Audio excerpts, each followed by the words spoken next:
சங்கீதங்களின் புஸ்தகம் 17ஆம் அதிகாரம். கர்த்தாவே, நியாயத்தை கேட்டருளும், என் கூப்பிடுதலை கவனியும். கபடமில்லாத உதடுகளினின்று பிறக்கும் என் விண்ணப்பத்திற்கு செவிகொடும். உம்முடைய சந்நிதியிலிருந்து என் நியாயம் வெளிப்படுவதாக.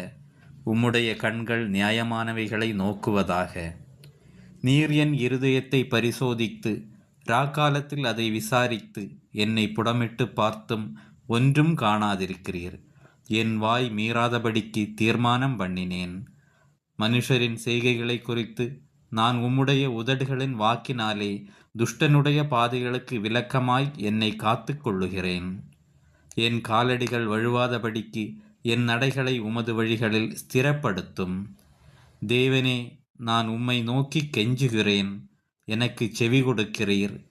என்னிடத்தில் உம்முடைய செவியை சாய்த்து என் வார்த்தையை கேட்டருளும்.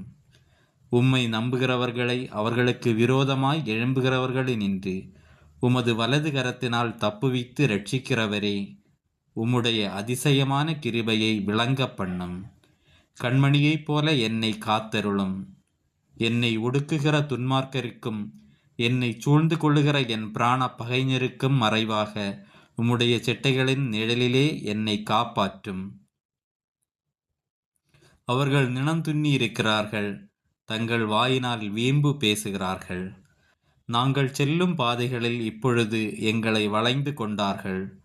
எங்களை தரையிலே தள்ளும்படி அவர்கள் கண்கள் எங்களை நோக்கி கொண்டிருக்கிறது.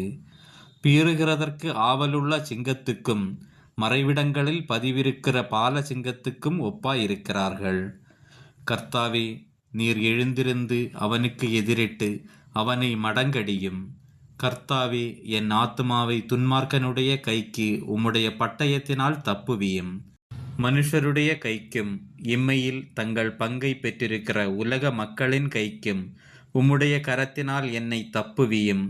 அவர்கள் வயிற்றை உமது திரவியத்தினால் நிரப்புகிறீர்.